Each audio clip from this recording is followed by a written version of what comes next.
Hey, you know what? I hear that Moist Charles has been on a bit of an anime arc lately. Let's see what he's been up to. Ah, of course, he's Shadow Mars of Destruction. Classic punching bag, can't go wrong with that. I wonder if he'll get to school day soon or something, I don't know. Hey, what's this? The worst anime ever made. Alright, I gotta see this.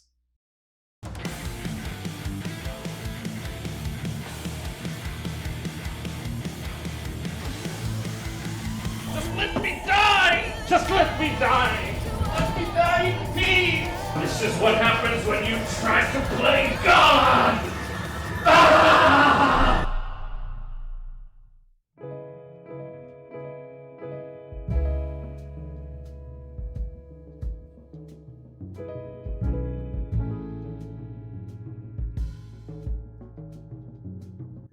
This volume was the absolute worst for Ren and Nora, as though the shit hand they were dealt since the start of the show was just looming over their heads, waiting for them to roll. So, time to wrap yours around this. With Ironwood trying to hunt down the heroes, and especially Penny who became the Winter Maiden, and with Salem coming with her underwhelming force to Atlas, the team has an equally underwhelming argument over what to do next. In the end, though, they decide that one group should stay and help the people of Mantle with the Grim attacks, while the other half of the team try to gain access to Amity Tower and basically e-beg the planet to help them fight Salem. It doesn't matter how broke you are, if you have time to watch Twitch, you have $10, truly. If you don't have $10, you probably don't have time to watch Twitch because you should be working. It's not a ton, it's not like a ton of... No, come back! Not a bad setup, but here comes the tricky part. So, with everything I described to you so far, the simple thing would be to just have Nora go and help the people of Mantle with Yang, Oscar, and Jean, while Ren goes with the others to get the tower up and running. It's basically what they wanted to do last volume, and hell, the stakes are much higher, so it makes them even more inclined to do it. You know, cause and effect, poetry and rhymes, all that good shit. Now, what if I told you that this show considers consistent character writing the big gay? That's something we can actually do. But this isn't about just Atlas. They need to know in Vacuo, in Mistral, in Vale. Oh, okay. 4 writers, 1 job, and they still somehow fucked it up. They don't even give us an explanation for Ren and Nora to literally play hot potato with their motivations like this, which practically undoes the development both characters have had in the past volume, and most importantly makes Nora look like a massive hypocrite. Oh no, don't waste human lives for a greater plan to save the world, Ironwood. It's only cool when we do it.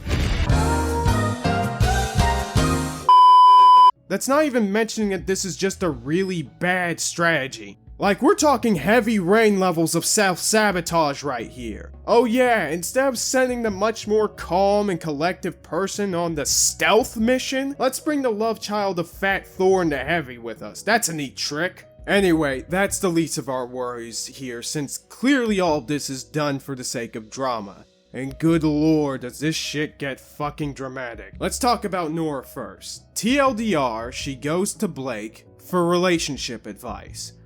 I did not stutter. This isn't a prank. You're not having a stroke. And no, you're not in a simulation.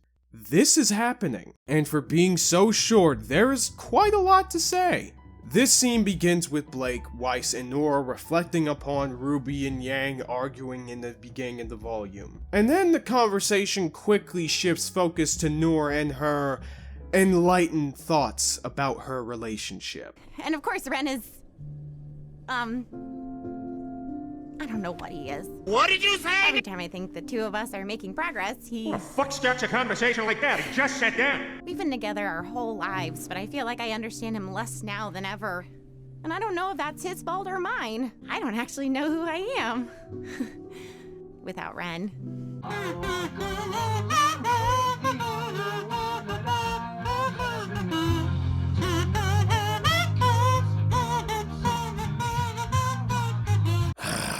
Where do I even start? Nora, what the hell are you talking about? The man decides to think for himself one time, and suddenly you're questioning who you even are? Lord, I'm gonna have to censor the fuck out of this video, because this show keeps pulling my goddamn boomstick, and I didn't get a drink first. This makes no sense. Ren and Nora's relationship up to this point hasn't been the two overly relying upon each other for emotional stability. They've been complementing and balancing each other out equally. In fact, the one time Ren needed emotional stability back in Volume 4, Nora stepped up to provide the kick in the pants that he needed to get off his slump. So track record wise, Ren is the one who needs her more than the other way around, and he was still able to make his own decisions. The worst part about this is that this statement circles around the actual reasons for why the couple is having their spat, and that's the differences between their morals and what to prioritize in regards to Atlas and Mantle. I can believe that Nora would have trouble understanding why Ren would take Ironwood's side. But to go as far as having an existential crisis over their relationship is just a step too far in my opinion. Especially when it results in those topics being dropped completely. More on that later, but I want you all to just look at exactly what the writers are doing here. They made Nora such a bland character that the only thing the writers can come up with to give her anything to do is to have her bitch about how she has nothing to do because she has no real character. Narrowly fucking dogged. Instead of making her do things she otherwise wouldn't but still feel natural given her established traits and perspectives, they just give her more lines. So moving on, Weiss then goes on to say that, hey, maybe she can go out and find out things that only Nora can do. To which Nora then responds, Like what? Be strong and hit stuff? like what, the exact shit you do regardless if Ren was around or not? You mean the shit you do in the very next scene? You mean to waste my time? And notice how the characters are practically cut off from saying, no Nora, something different. Because, well, what else can she really do? What else is Nora capable of? What else is there? Hell, if I were the writers... yeah, fucking right. I would have a hard time figuring out how to give this walking 6th grade comedy book a new hobby, much less anything that would advance her character at this point. I'd rather eat the roadkill skunk that the AVGN keeps mentioning. But before that sweet release, let us finally move on to Ren. Hey, what is your deal? Don't worry about it. Well, I'm sorry things aren't going smoothly enough for you. They're not going smoothly at all. I hate to break it to you, but that's part of being a huntsman. Are you kidding? We don't know the first thing about being huntsmen. I have an abusive relationship with this scene. On one hand, I absolutely love the fact that Ren is finally saying the quiet part out loud, despite the narrative treating him like a crazy person, and we'll get to that.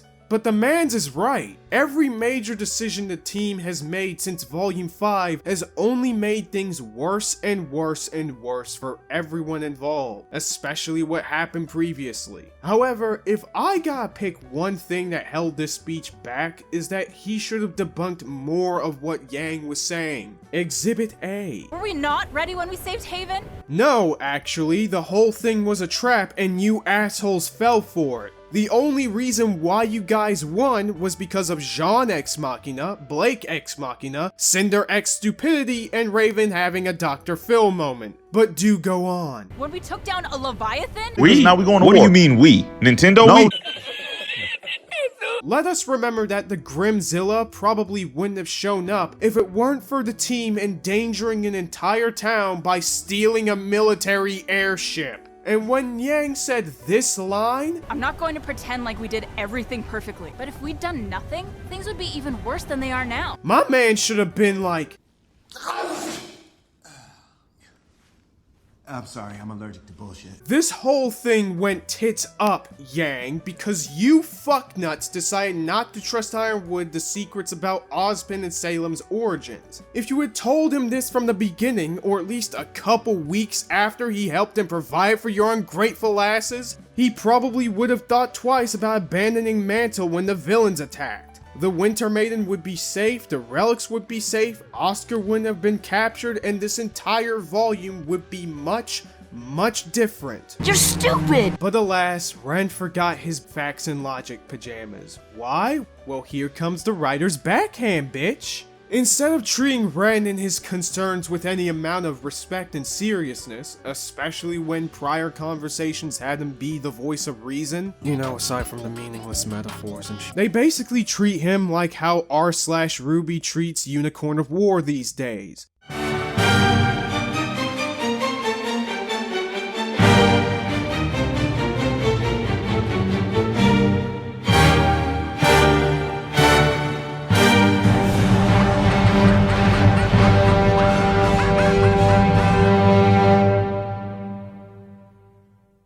Much less the show's critics for that matter. Like they're Debbie Downers, blind haters, people that just kill the vibe, man, and yes, the dreaded N-word. Because fuck having the main cast and crew accept any outside opinions or consider that maybe, just maybe, despite their positive intentions or efforts, that they could have possibly fucked up somehow. I mean, it wouldn't be the first time, and as far as this video's concerned, this won't be the last. And speaking of fucked up, why in the hell, when Ren is doing the equivalent of an Instagram meltdown, did he say this to Jean? Ren, You cheated your way into bacon!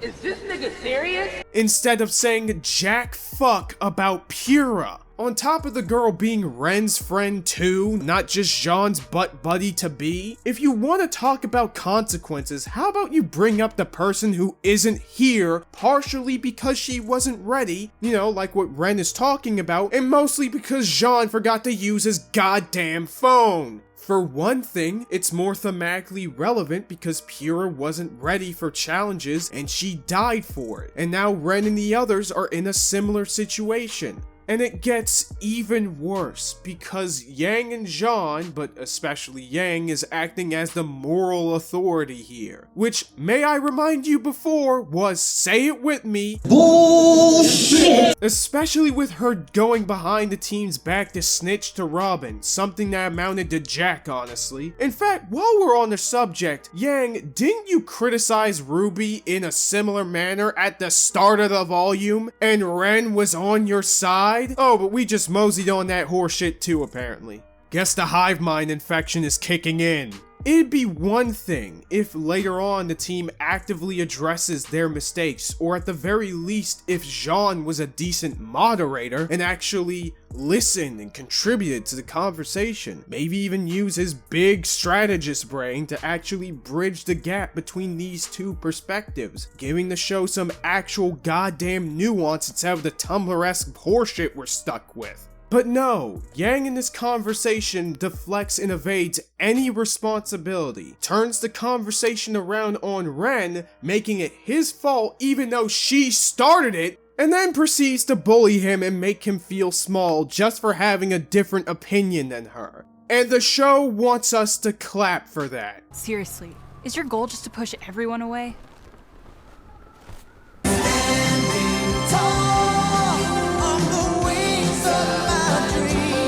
And this isn't the worst that Ren has to deal with. Sometime after this scene, Ren, Yang, and Jean get captured by the Aesops. Ironwood is planning on bombing the whale Salem is riding on, but since Oscar was being held captive there, the team suggested that Winter and the others let them go inside before they decide to set it off. The Ops understandably reprimand this incredibly risky suggestion, not just because of the fact that they're all fugitives, but also because of their ideology, which Harriet makes clear in a totally not bitchy way that paints them as wrong and bad and evil and stinky, and I hate it. No, I'm not coping, you are. And then this happens.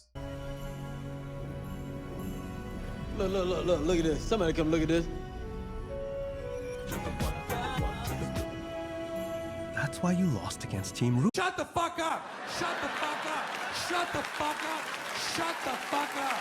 Ladies and gentlemen, Ren being a repository for the writers is no longer a coincidence at this point. Behold his semblance, or more so his upgraded semblance. Witness as he bypasses the need to actually interact and debunk what the Aesops believe with his own intuition, and instead relies on some Tomino Newtype bullshit he pulls straight out of his fucking rectum. Semblances evolving have also rarely, if ever, been explored in any meaningful aspect before this very point, which already opens up a heap of plot holes, but let's focus on Ren real quick. The whole point of this scene is not only to show Ren's emotional growth, quote unquote, but also use him as a framing device against the Aesops. Not too long ago, he thought exactly as they do. Critically. Gotcha, bitch! But more specifically, that he was willing to do whatever it takes for the sake of what must be done to save the planet. But through his development, he's changed, and so is able to spin the words of the Aesops right back at him, pulling an Uno reverse card. And hey, he gets to wank off Team Ruby while he's at it, because they're so great, you guys. They understand each other so well, and have so much good chemistry. And I'm not reaching for the rope. Because you know it's circular. I can't live in this world anymore! It's over for me! Ideally, I would be fine with this. You know, to show Ren's character growth. The problem is that this change in Ren's viewpoint didn't come from us seeing him weighing his options, or realizing what's important to him and learning to sympathize and empathize more with others, or God forbid have his concerns about the team actually be addressed. But after he was literally battered into a wet sock for being a meanie boy. And so his semblance's evolution is not a way to embellish the story, but as a crutch. Team Ruby is right, Ren and the Aesops are wrong, fucking deal with it. And there's still more pain to come. A bunch of other bullshit happens, and before the finale of the volume, we finally get to the curtain call for Ren and Nora's characters up to this point. And it's a narrative fuck up David Cage wishes he can cram into 5 minutes. They won't go away. Don't apologize. I got hurt doing what I always do. Just another ditzy move from Nora. That's not true. Well, I will say this, I totally didn't expect her to be that suicidal, but jokes aside, Ren is correct here. If it wasn't for Nora acting on impulse like she always did, they wouldn't have escaped the Atlas facility and would all be captured by Ironwood. I mean, granted, this leaves the question of how the fuck couldn't Weiss's summon be able to break them out, but fuck it, whatever. So yeah, thank you writers for letting Ren at least keep one brain cell left. At least he has that much compared to a certain someone.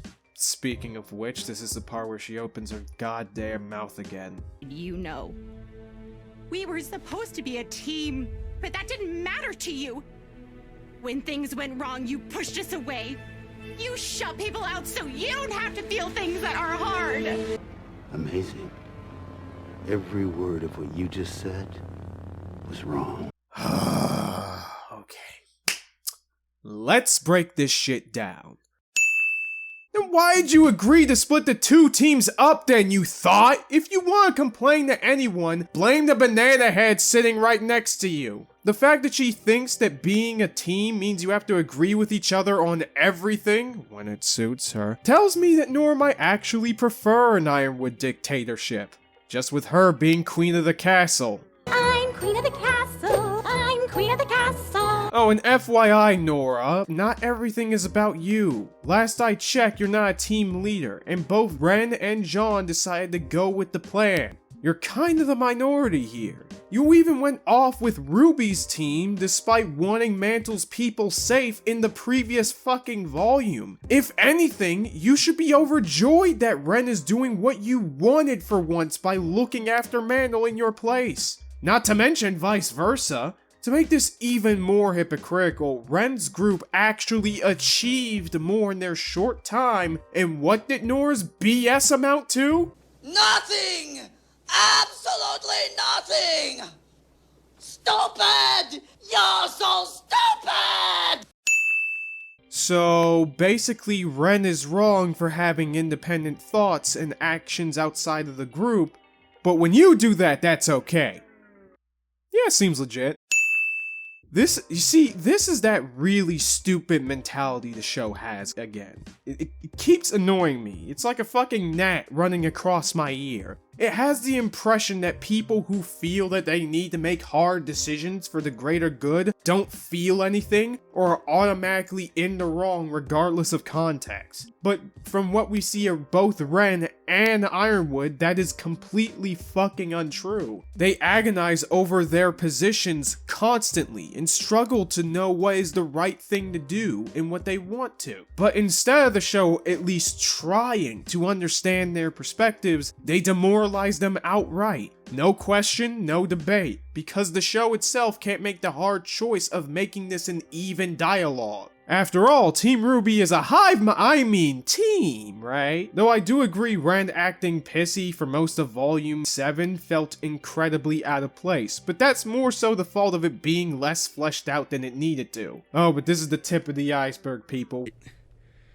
I should be apologizing to both of you. For being a bad boyfriend? Yes. For giving your friends pushback for their dumbass choices? Fuck no, baby! When we lost Oscar and things got difficult,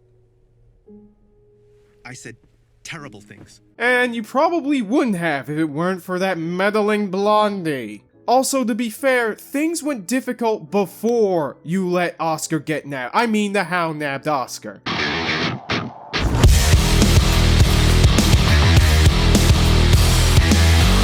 Given how immensely fucked this whole situation is, it's understandable that you reacted the way that you did. The issue, of course, comes from how we got here writing-wise, and how the characters are written to respond to you, both of which clearly didn't go well. I've been so angry at myself for not being as good as the Aesops. Never established, but go on. For what happened at Robin's rally. I repeat my previous statement. Also, don't worry, Ren. Let's be fair, not even the assholes with fucking dark vision did anything about Tyrion. For losing the lamp.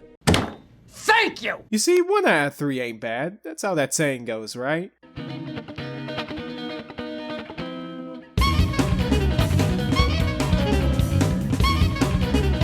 But don't get suckered in yet, people. Let us not forget this directly contradicts what Nora said earlier about Ren withdrawing into himself to escape hardship. I mean, ideally that's what would be happening right now, but again, not really focused on. While it's good on Ren to do the one thing that no other character has done so far, and that is taking some friggin' responsibility and learning from it for once, it's all in service of validating the people who refuse to do so. I thought if I just focused on working harder, getting stronger, that I wouldn't fail.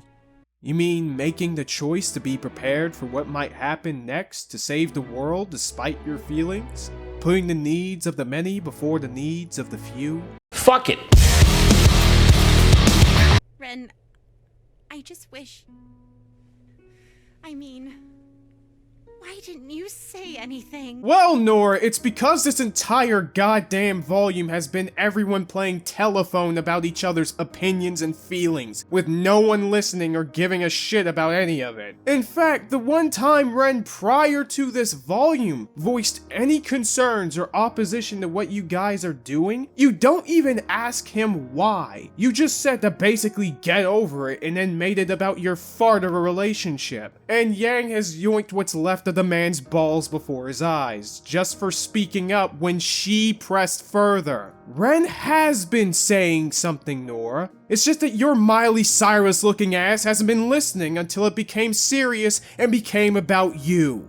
Or in other words, you shut people out so you don't have to feel things that are hard. Congratulations, So we failed as a team, but we succeed as a team too. And we make stupid decisions that fuck up the lives of millions. Questioning otherwise is an offense punishable by cancellation via Bird app. I tell you what I'm gonna cancel that ass when judgment come for you. Hey, gonna cancel somebody, gonna cancel somebody, gonna cancel somebody. I'm gonna cancel everybody. I was the one holding us back.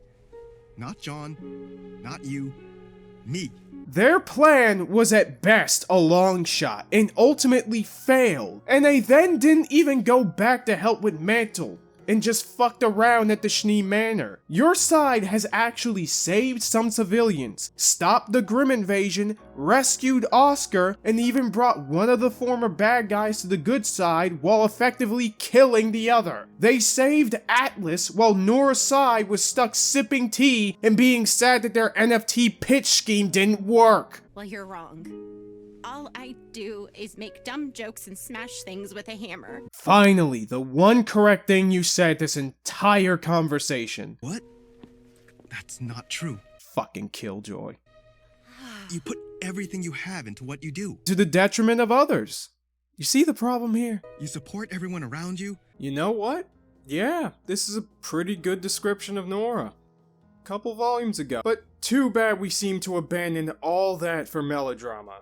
Of course, what you might say to justify this is that, hey, it's not about how we, the audience, or even Ren sees Nora. She has problems with the way that she's been treated throughout the show. She has issues with just being who she is. She isn't comfortable with her own skin. It's about how Nora sees Nora. Self-doubt is a hell of a drug after all. If it wasn't 100% bullshit. And we'll get to why in a second, because Nora's about to drop this little chestnut again. Grimm and left me behind. You found me. We became Ren and Nora. But I realized on this mission apart, I don't know who just Nora is. I missed the part where that's my problem. And if I'm ever going to find out, then I have to do it alone. This is character assassination of epic proportions. Let me break it down for you people. Nora was never this super dependent damsel for Ren. Did she like him? Yes. Did she always hang around him? Absolutely. But the idea of her being super dependent on Ren for stability or to do anything was not an overt or subtextual thematic breakdown of their characters. This never occurred. It's only by complete accident because the writers barely did anything with them. She was dumb and loud and strong and flat because she chose to be that way. Or at the very least, Ren had nothing to do with it. I mean, all he did was found it kinda hot. The man didn't put you in an R. Kelly style dungeon and told you to be his manic pixie dream girl. The relationship was always portrayed as the two complementing each other in their extremes. Simple as that. And because Nora has been the main source of comedic relief, she's also interacted with other characters. Probably the most out of anyone else. There was never a time when she even had the chance to refuse to do something or interact with somebody else just because Ren was not involved. Like I said before, she isn't an individual character, so to compensate, all she can do this season is bitch about how she has no character. It's the narrative equivalent of putting the milk before the goddamn cereal. Even her having an emotional connection with Penny wouldn't seem too out of place for her. It just sucks that it's built upon her nonsensical questioning of her identity, which is why the conclusion that she comes to break away from Ren in order to find herself just doesn't sit right with me. Which leads me to two very simple questions. Nora, what the fuck are you going to do? Where are you going to go in order to find yourself when you can't even fucking leave? It's not like you can take some time off and skip a few rocks when saving the planet is a top priority. Anyway, so with their relationship being put on hold, Nora being somewhat of a consistent focus for the volume, and Ren digivolving into Kakamon, you'd think the finale has got to involve them in some way, right? You know, give us at least something of worth at the end of this shitty tunnel. It's not like this was needless filler that didn't go anywhere, right? It's not like they don't get any actual focus in the finale, right? Right? Oh. Well, at least now the writers can follow through on this in the finale. And look, our characters are falling into the pocket dimension. Hey, I wonder if they're going to split up Nora and Ren this way. Wait. What?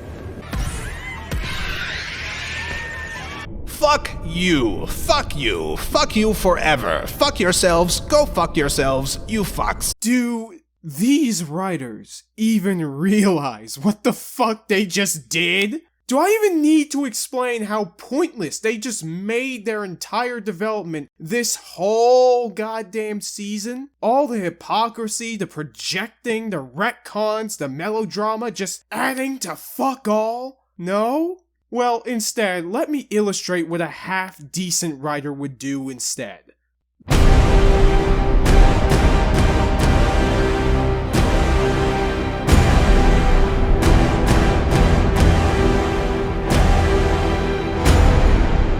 So, in my cut of this finale, as Team Fuck Around a Bee falls into the void, have Ren fall in as well. Then have the surviving heroes, namely Nora, spend the next season mourning and recovering from the loss of their teammates, which would force her into having to act as an individual. Nay, a leader. Without any of the previous people she counted on for leadership and guidance around, she would be forced to do different things in the line of duty to protect the Atlas refugees and keep the fight against Salem going. And to make it even better, she can be put in many hard trolley problems similar to what she went through before, have her hesitate under the pressure, and then afterwards have her sympathize more with what Ren was trying to tell her and the group. That sometimes sacrifices are unavoidable, that there might be some things that they're not ready for, or at the very least, these decisions affect so many people and they need to really consider the ramifications. Nora coming to terms with this stuff can be a clear sign of maturity for her, and dare I say proper independence, an acknowledgement of her actual flaws. Something that can be built upon once the heroes return, because of fucking course they're gonna come back somehow. In fact, it can work either way. Kaiser Cut 2, let's flip this shit around so that Ren survived and Nora fell in instead. Then you can have moments after where Ren feels even more guilty and maybe even reflect on her argument with Yang, which would be 10 times more effective because, in a way, in his mind, he would be right. Their plan utterly failed. There were so many casualties, and in the end, they couldn't even stop Salem and their forces from breaking things apart, and they ruined Atlas because of it, and now they are lost. But even then, with his newfound perspective, it's easy to see that he would just reject feeling all that much pleasure from the victory. You can either have him double if not triple down on the pessimism that he had before, or take at least somewhat of his new perspective into heart in order to look after the Atlas refugees, allowing moments of weakness and leaning on the shoulders of those who are left to stay stable, bringing people together instead of pushing them away. Again, something that can be reflected when they reunite stronger than ever. Either way, this can result in both of these characters learning so much apart, and you can do anything with them. You can bring them back together, you can have them just be friends. Hell, you might even have them argue again. But at the end of the day, at least any of it would be worth a damn. Because the story basically wrote itself, and if some random Mega Man fanboy on the internet can come up with it in 5 minutes, why the hell didn't 4 writers who even had extra prep time think about any of this stuff?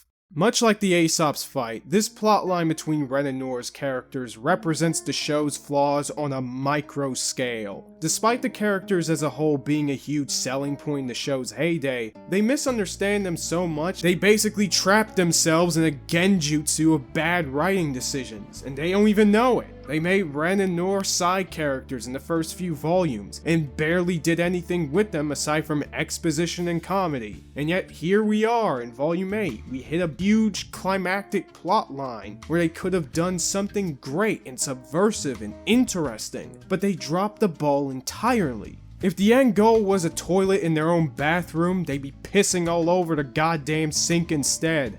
And it's somehow even more messy than that. Nora and the writers by proxy retconned her and Ren's relationship as some toxic bout of codependence that was never established, and instead of following through on her finding herself through separating, becoming someone much more well-rounded and dynamic, they forgot she was on the other side of the fucking door with the person she's been surgically tied to since the first volume. Instead of being strong and hitting stuff, she's strong and hits stuff, but also has a sad scene every now and again, which I guess counts as character development for this show. Again, Naruto formula. But hey, at least she's independent.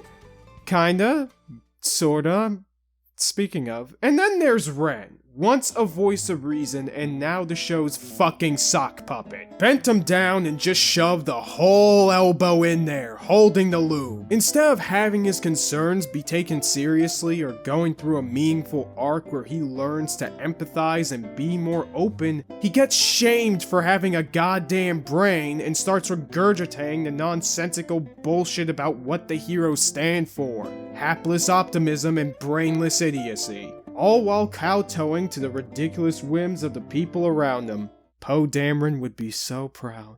Fundamentally, both of them are victims of the same exact problem. The story isn't naturally dynamic, it's painfully dramatic. One event doesn't elegantly weave into another. Instead, the writers jot down bullet points that they want to get to, and everything in the story has to warp itself around each and every one to work. Continuity, cause and effect, characterization, all distractions, roadblocks between point A to point B.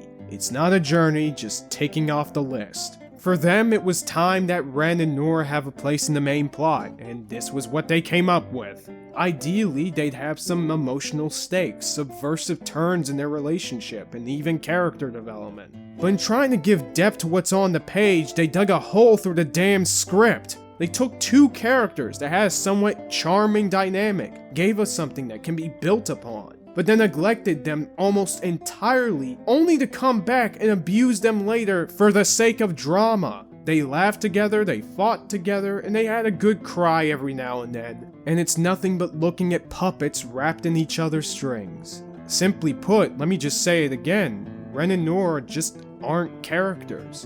And honestly, none of the characters in this show even qualifies as that anymore. And that sucks, actually. Part 2 Electric Boogaloo, thanks for watching.